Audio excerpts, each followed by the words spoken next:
मुझे सफ़र करना पसंद नहीं, बचपन से ही। क्योंकि मैं बेवजह अपना आराम छोड़कर घंटों तक धक्के खाते हुए एक जगह से दूसरी जगह क्यों जाऊं?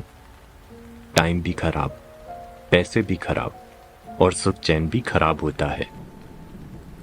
लेकिन किस्मत का खेल देखिए, मेरे साथ कुछ ऐसा हुआ जिसकी वजह से मुझे हर हफ्ते एक शहर से दूसरे शहर जाना पड़ने लगा, वो भी बस से।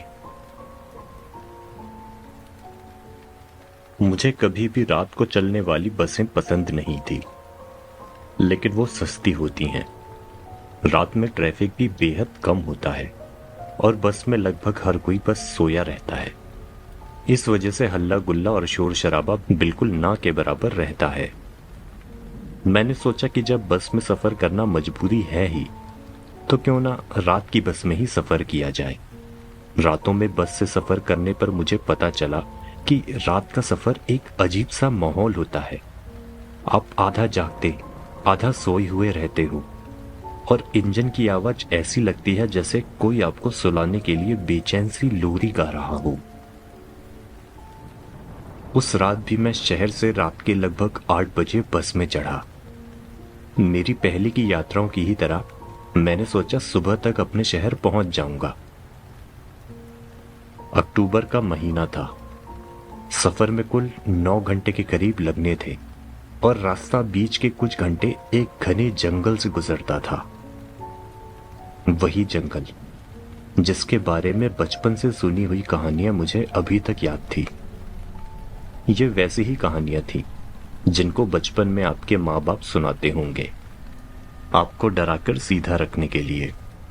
सो जा, वरना जंगल का शैतान आ जाएगा। खाना खत्म कर दे, नहीं तो जंगल का शैतान आ जाएगा। सब कहानियां थी। मुझे तो ऐसा लगता था, कम से कम इस सफर से पहले तक तो। सफर के पहले कुछ घंटे सब कुछ नॉर्मल था। बारिश की हल्की बूंदें बस की छत और खिड़की के शीशों पर गिर रही थी। केबिन लाइट की वजह से बस के अंदर पीला सा रोशनी का घेरा था। लोग चुपचाप बैठे या तो फोन देख रहे थे या फिर बैठे हुए ही सोने की कोशिश कर रहे थे। इंजन से लगातार एक हमिंग का साउंड आ रहा था। उससे अच्छी नींद भी आ रही थी। रात के करीब 1 बजे होंगे। बस में अब सभी सो चुके थे। बस ने हमें पहला झटका तभी दिया। इस झटके से लगभग सभी लोग उठ गए थे, पर बस फिर इस झटके से संभलकर आराम से चलती रही। शायद किसी गड्ढे में टायर आ गया होगा, हम सब ने यही सोचा और वापस सोने की कोशिश करने लगे। पर इसके बाद हर थोड़ी थोड़ी देर में ये जर्क बढ़ने लगा। रात के करीब 2 बजे तक बस झटके खाते हुए अचानक से पूरी तरह रुक चुकी थी। इंजन ने एक खांसी सी आवाज की और फिर पूरी तरह बंद हो गया। अभी तक चल रही बस के इंजन की वो लोरी अचानक से रुक गई और छा गई पूरी खामोशी। सिर्फ इंजन ठंडे होने की टिक टिक और बारिश की बूंदें छत पर पड़ने की आवाजें ही आ रही थी। ड्राइवर ने कुछ देर नीचे उतरकर चेक किया और फिर हमसे बोला, बस में कुछ छोटी सी प्रॉब्लम है, चेक तो कर रहा हूं। एक मैकेनिक को भी बुलवा लिया है, पर 1 घंटे तक लग जाएंगे। बारिश बहुत तेज नहीं हो रही थी, तो कुछ लोग नीचे उतर गए ताकि इसी बहाने पैर सीधे कर लें। लेकिन मैं अंदर ही बैठा रहा, शीशे से बाहर की तरफ देखते हुए। बाहर का नजारा बड़ा ही रहस्यमय लग रहा था। दोनों तरफ सिर्फ अंधेरा था, इतना गहरा अंधेरा कि हेडलाइट्स भी कुछ ज्यादा नहीं दिखाती थी। सिर्फ सड़क का किनारा और उसके बाद सिर्फ दरख्तों की दीवार जैसी रेखाएं जो शायद पेड़ थे। कुछ देर बाद जब अंदर की हवा भारी भारी सी लगने लगी तो मैं भी नीचे उतर गया। बाहर बारिश अब लगभग रुक चुकी थी, लेकिन हवा अभी भी नमी से भरी हुई थी और उसमें एक हल्की सी सड़े हुए पत्तों की गंध जैसी आ रही थी, जैसे पास में ही कहीं पानी जमा हो और उसमें पेड़ों से पत्ते गिरकर सड़ रहे हों। ऐसे माहौल में ही मैंने तब उसे देखा। वो एक औरत थी, मैरून शॉल में। 30 के आसपास की उसकी उम्र होगी। थोड़ा सफेद सा रंग, चेहरे पर कोई एक्सप्रेशन नहीं। बस से कुछ दूर रोड के किनारे खड़ी थी वो। उसका सिर थोड़ा एक तरफ झुका हुआ था, जैसे जंगल के अंदर से आने वाली किसी आवाज को सुनने की कोशिश कर रही हो। पहले मुझे लगा शायद फोन पर बात कर रही है, लेकिन उसके हाथ बिल्कुल नीचे सीधे थे। मैंने सोचा शायद उसने हेडफोन्स लगाए होंगे, लेकिन फिर भी अगर आप किसी से फोन में बात करते हैं तो आपके शरीर में कुछ तो हलचल होती ही है। इसमें तो कोई भी मूवमेंट नहीं थी। पीछे से किसी लड़के ने उसका नाम लिया। उसने भी उसको देखा नहीं था, वो उसे ढूंढते हुए ही उसका नाम ले रहा था, पर इस औरत की तरफ से कोई भी रिएक्शन नहीं आया। फिर बिना कुछ बोले वो कदम बढ़ाती हुई जंगल के अंदर चली गई। उसको अंदर जाता देखकर मेरे गले में एक ठंडी सी घुटन हुई। इतने घने जंगल में और इतने अंधेरे में ये कहां चली गई? मैं उसको आवाज देने ही वाला था कि इतने में ड्राइवर ने आवाज लगाई, बस ठीक हो गई है, अब सभी वापस आ सकते हैं। उसकी बात सुनकर लोग वापस बस में चढ़ने लगे। एक पल के लिए ही मैंने बस ड्राइवर की तरफ देखा था।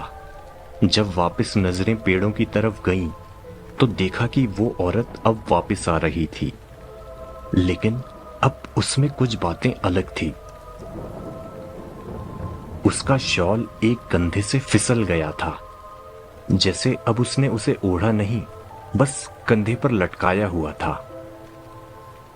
उसकी चाल कुछ अजीब थी, कुछ ज्यादा ही सीधी, जैसे कोई लकड़ी का पुतला चल रहा हो।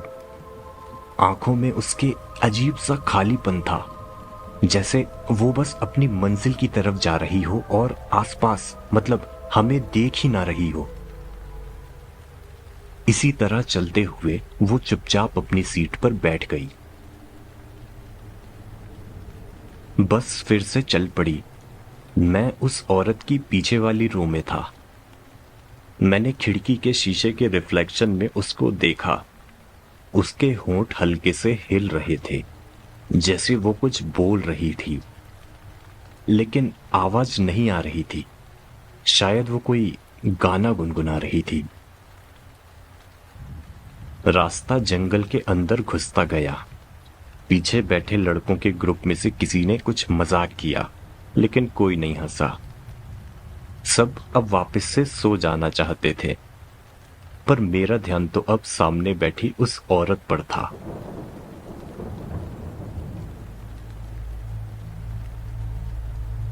उसका सिर अब ऊपर की तरफ था, जैसे सीलिंग पे वो कुछ देख रही हो, लगातार बिना पलक झपकाए। खिड़की पर लगे शीशे में उसका रिफ्लेक्शन साफ दिख रहा था। वो अब भी कुछ बुदबुदा रही थी। धीरे धीरे उसकी सांस लेने की रफ्तार बदलने लगी। पहले छोटी, फिर बहुत गहरी, जैसे वो पूरी बस की हवा अपने अंदर खींच रही हो। बस की लाइट्स एक बार फ्लिकर हुई। वो अपने माथे का किनारा शीशे पर रखकर मुस्कुराई, और मुस्कुराते हुए ही उसने खिड़की में लगे शीशे से मेरी तरफ देखा, जैसे इस पूरे समय उसे पता था कि मैं पीछे से उसको ही देख रहा हूं। उसके पास वाली सीट की आंटी उससे कुछ कहने उसकी ओर झुकी, लेकिन तुरंत पीछे हट गई। उनकी आंखों में डर साफ नजर आ रहा था। बस एक स्पीड बम्प से उतरी और वो औरत बिल्कुल सीधी खड़ी हो गई, एकदम स्मूथ मूवमेंट। फिर उसने मुझे देखा। उसकी आंखों की पुतलियां गायब थीं, सिर्फ सफेद सफेद आंखें थी उसकी।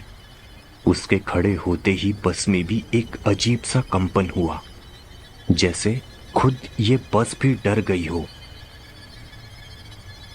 उसके इस रूप को देखकर मेरे हाथ ठंडे पड़ गए। उसको इस तरह से खड़ा देखकर ड्राइवर चीखा, बैठ जाइए, रास्ता थोड़ा खराब लगता है, आप झटके खाकर नीचे गिर सकती हैं। वो औरत कुछ पल चुप रही, फिर उसने धीरे से कुछ कहा। उसकी आवाज, या शायद दो आवाजें एक साथ निकल रही थी। वो यहाँ है, हमेशा यही था, तुमने उसे अंदर बुला लिया।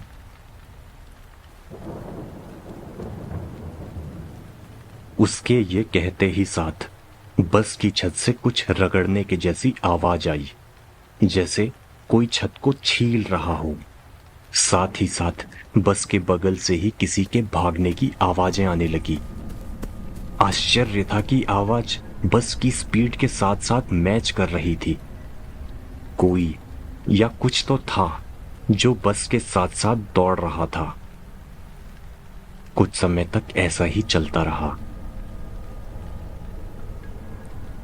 मैंने ध्यान दिया कि एक बार में या तो दौड़ने की आवाज आ रही थी या फिर छत पर से खरोंचने की, जैसे कोई तो था जो बस के बगल में दौड़ रहा था, फिर कूदकर बस की छत पर चढ़ रहा था और छत को नोचकर फाड़ने की कोशिश कर रहा था, और फिर से नीचे कूदकर बस के साथ साथ भागने लग रहा था, जैसे वो हर तरफ से बस को जांच रहा हो कि अंदर कहां से घुसा जा सकता है।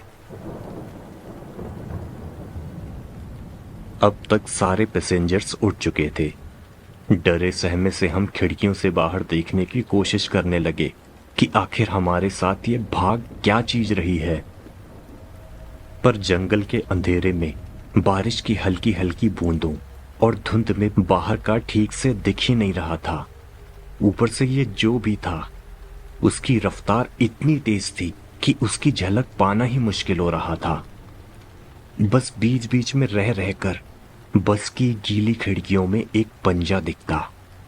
उस पंजे का आकार देखकर कोई भी कह सकता था कि ये पंजा ना तो किसी इंसान का है और ना ही किसी जानवर का। वो औरत अब बाहर की तरफ देखने लगी, एकदम ध्यान से। उसके अगल बगल वाले जो लोग थे वो उससे दूर हो गए। उनको लग रहा था कि शायद इसे कुछ दौरा पड़ रहा है। उसके बाहर देखते हुए ही बस के माहौल में बदलाव आने लगा। अंदर का माहौल ठंडा और भी ठंडा होने लगा। देखते ही देखते बस की खिड़कियों में ठंडक की वजह से धुंध जमने लगी। हमारी खुद की सांसें भी अब भाप बनकर साफ दिखाई देने लगी थी। और फिर पूरी बस की हवा एक गंध से भर गई। ये गंध जानी पहचानी थी। जहां गाड़ी खराब हुई थी, वहां से जो सड़े हुए पत्तों की गंध हमें आ रही थी, ये वही गंध थी। जैसे हम तो वो जगह छोड़कर आगे चले आए हों, लेकिन वो जगह खुद हमारे साथ आ गई हो। तभी वो औरत एक पैसेंजर पर झपटी। 3 लोग उसे रोकने लगे। उसकी ताकत अजीब थी। पतली सी औरत, लेकिन वो अपने आप को छुड़ा के उन लोगों को ही मारने लगी, जैसे उसके अंदर कम से कम 5 से 7 आदमियों की ताकत हो। वो अभी भी कुछ बुदबुदा रही थी और बीच बीच में हमला करते हुए गुर्रा भी रही थी, जैसे कोई जानवर हो। ड्राइवर ने भी पीछे हो रहे हुड़दंग की सुध ली। फिर जैसे उसने हवा में मौजूद उस गंध को सूंघा और वो समझ गया कि पीछे क्या हो रहा होगा। ड्राइवर चीखा, पकड़ो इसे, इसे पकड़कर फर्श पर लिटा दो। आगे एक गांव है, हमें जल्दी वहां जाना होगा। बस अब तेज हो गई। उस औरत को पकड़ने के लिए अब और भी लोग उठ गए। बाहर का जंगल सिर्फ काले धुंधली रेखाओं जैसा दिखने लगा। ऊपर छत से खरोंचने की आवाज और बस के बगल से दौड़ने की आवाज चलती रही। 5 लोग उसे नीचे गिराकर अच्छे से पकड़ करके बैठे। उसका सिर फर्श से टकराया, पर उसने जैसे महसूस ही नहीं किया। उसके होंठ फिर भी चलते रहे। वो फिर भी कुछ न कुछ बुदबुदाती रही। एक लड़की ने अपना स्कार्फ उसके मुंह पर बांध दिया ताकि वो काट ना सके, लेकिन मुंह बंद होने के बाद भी दबी आवाज में वो अभी भी कुछ न कुछ बोल रही थी, कुछ अजीब धीमा मंत्र हो जैसे। बस के अंदर ठंड एकदम से और भी बढ़ गई। हम लोग बस में बैठे बैठे डरे सहमे से कांपने लगे। कुछ लोग तो रोते हुए प्रार्थना करने लगे थे। ड्राइवर फिर से चिल्लाया, बस 5 मिनट, उसकी आंखें भी बंद करो।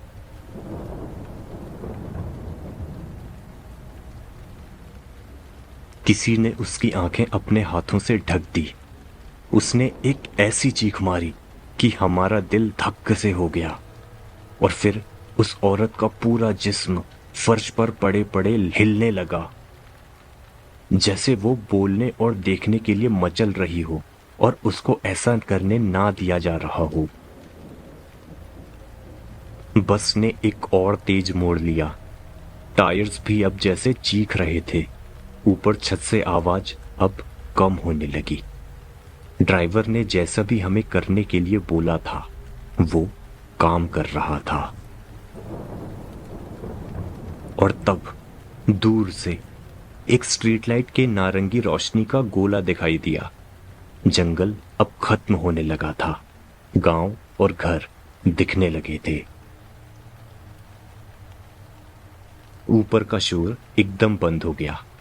हवा भी हल्के से नॉर्मल हुई, लेकिन वो औरत अभी भी ठीक नहीं थी।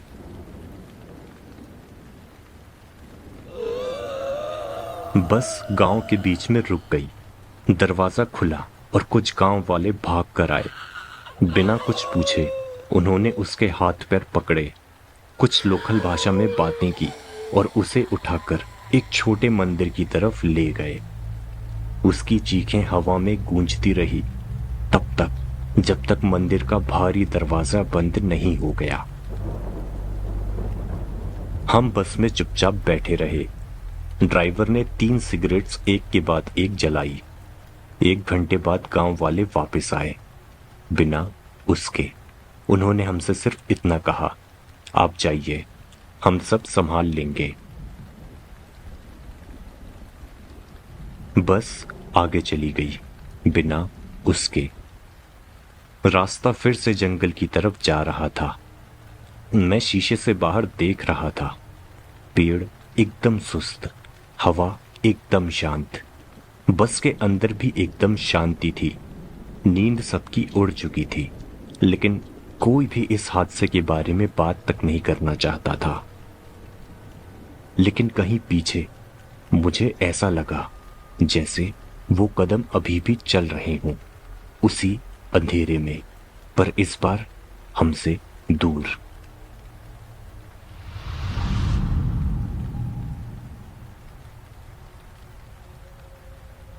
घर पहुंचने के बाद भी मैंने किसी से इस हादसे का जिक्र नहीं किया। जितना मैं चुप रहता उतना ही बेहतर होता, लेकिन मेरे मन में जानने की इच्छा होती रही कि उस जंगल में आखिर है क्या। घुमा फिराकर मैंने 1-2 लोगों से जानने की कोशिश की कि आखिर जंगल के उस हिस्से में है क्या चीज। शायद कोई मुझे वहां से जुड़ी कोई अफवाह बता दे। आखिर में एक बूढ़े चाचा से मुझे कुछ जानकारी मिल गई। कहते हैं कि जंगल के उस हिस्से में एक शैतान रहता है। वो खुद अंधा है, लेकिन वो दूसरे इंसानों को पोजेस करके उनको अपना मोहरा बनाकर दूसरे इंसानों के बीच भेजता है। वो ही फिर उसकी आंखें बन जाती है। उसके जरिए फिर वो अपने शिकार तक पहुंचता है। जब चाचा ये सब बता रहे थे तो आसपास और भी लोग बैठे थे। वो उनकी बातों की खिल्ली उड़ा रहे थे। एक ने तो मजाक मजाक में पूछा कि वो शैतान दिखता कैसा है। इस पर चाचा ने साफ साफ कहा कि किसी को नहीं पता वो कैसा दिखता है, क्योंकि आज तक जिसने भी उसे देखा है वो उसका हुलिया बताने के लिए जिंदा ही नहीं रहा। मैं कहना चाहता था कि शायद मैंने उसे देखा है। मैंने ही नहीं बल्कि साथ के और भी लोगों ने उसे देखा है। कम से कम उसके पंजे को तो देखा है। लेकिन मैं चुप रहा। ये राज दूसरों से कहना मुझे ठीक नहीं लगा। पता नहीं लोग मेरा भी मजाक न बनाने लगे।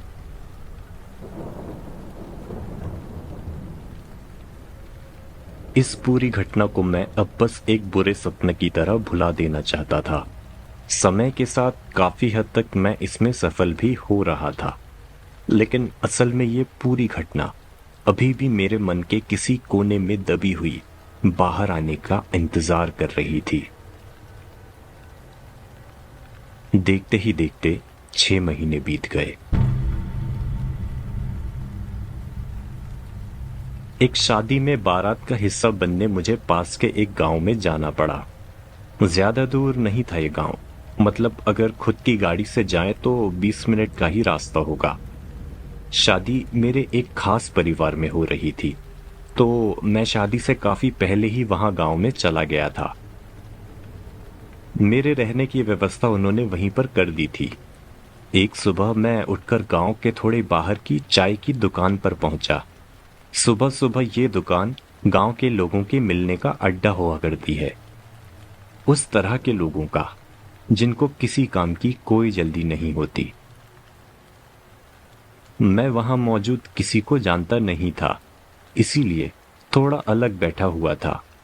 तभी मेरे कानों में कुछ ऐसे शब्द पड़े जिससे मेरे कान खड़े हो गए। 2 गांव वाले आपस में बात कर रहे थे और जिस विषय पर बात कर रहे थे वो शायद मेरे मतलब का था। फिर आगे क्या हुआ उस औरत का? एक पूछ रहा था। कौन? दूसरे ने सवाल किया। अरे वही जिसे रात को पास के गांव के मंदिर में लेकर गए थे ना। हाँ, थोड़ा अलग किस्सा हुआ उसके साथ। उसको जब मंदिर में लेकर गए तो पुजारी ने उसके लक्षण देखे। उससे समझ में आ रहा था कि ये भी आंख बन चुकी है उसी की। पुजारी ने फिर वही किया जो बाकियों के साथ करता था, वही खास पूजा जो आंख उतारने के लिए करते हैं। पर इसकी आंख उतारने में कुछ ज्यादा ही समय लग गया। शायद उसका इसके ऊपर ज्यादा ही कब्जा हो गया था, या फिर पुजारी से विधि में कुछ चूक हो गई, ये तो पता नहीं। सुबह के पहले उजाले तक विधि चलती रही। पूरे समय उसके मुंह से अजीब आवाजें निकलती रही। फिर उजाला होते ही साथ शांति। कुछ समय बाद वो खुद उठ गई। पुजारी ने उसका निरीक्षण किया तो उसमें अब कोई भी बुरे लक्षण नहीं थे। उन्होंने उसे ठीक घोषित कर दिया। उस औरत को खाना पानी दिया और फिर उसने ही अपने घर का पता बताया, और फिर गांव वालों ने उसे वहां पर उसके घर में छोड़ दिया। अच्छा, मतलब सब कुछ सही हो गया ना? अरे कहाँ, सबको ऐसा लग रहा था, पुजारी को भी। लोगों ने बताया कि घर पहुंचने के बाद उसने किसी से बात नहीं की। वो बस अपने कमरे में रहती, अकेली। कभी कभी लोगों को वो अपने कमरे की खिड़की में दिख जाती, दूर किसी चीज को निहारते हुए। उसके घर वाले अगर कोई पूछता कि वो क्या देख रही है तो वो कुछ भी जवाब नहीं देती, बस मुस्कुरा देती। उनके मुंह से वो सुनकर मेरे दिमाग में भी उस औरत की मुस्कान की तस्वीर ताजा हो गई। वही मुस्कान जो उसने मेरी तरफ देखते हुए दी थी। वो याद करके मेरे बदन में झुरझुरी आ गई, इतनी जोर की कि चाय मेरे कप से छलक गई। मैं अब वहां और नहीं बैठ सकता था। मैं वहां से उठकर चला गया। कुछ महीने और बीत गए। मुझे कुछ उड़ती उड़ती सी ये खबर भी मिली कि वो औरत घर से भाग गई है। समय के साथ वो दिमागी रूप से और भी विक्षिप्त होती जा रही थी और इसी तरह के एक पागलपन के दौरे में वो भाग गई। कम से कम लोगों का तो यही मानना था। बीच बीच में सुनने को भी मिला कि उसे जंगल में कहीं देखा गया, लेकिन जब भी उसे वहां पर ढूंढने पहुंचते तो वो वहां से गायब हो चुकी होती। अपने आप को तसल्ली देने के लिए अब मैं सिर्फ दिन में ही बस से सफर करता था। कभी कभी मैं सोचता कि शायद उस रात का ड्राइवर ही मुझे दोबारा मिले, लेकिन वो दोबारा मुझे कभी नहीं मिला। वो ड्राइवर रात को गाड़ी चलाता था और मैंने दोबारा कभी भी रात को सफर किया ही नहीं। चाहे दिन में सफर करके मैं अपने आप को सुरक्षित समझ रहा हूं, पर मैं चाहे दिन में सफर करूं या रात में, अपने दिल के किसी कोने में कहीं ना कहीं मुझे पता है, दिन हो या रात, वो जंगल हमेशा वहां रहेगा। मुझे याद है किस तरह से उस औरत ने मेरी तरफ मुस्कुराते हुए देखा था। इस वजह से मैं अक्सर सोचता हूं, अगर उस रात के अंधेरे में उसने उस औरत को चुना था तो क्या पता कभी किसी दिन के उजाले में वो मुझे चुन ले।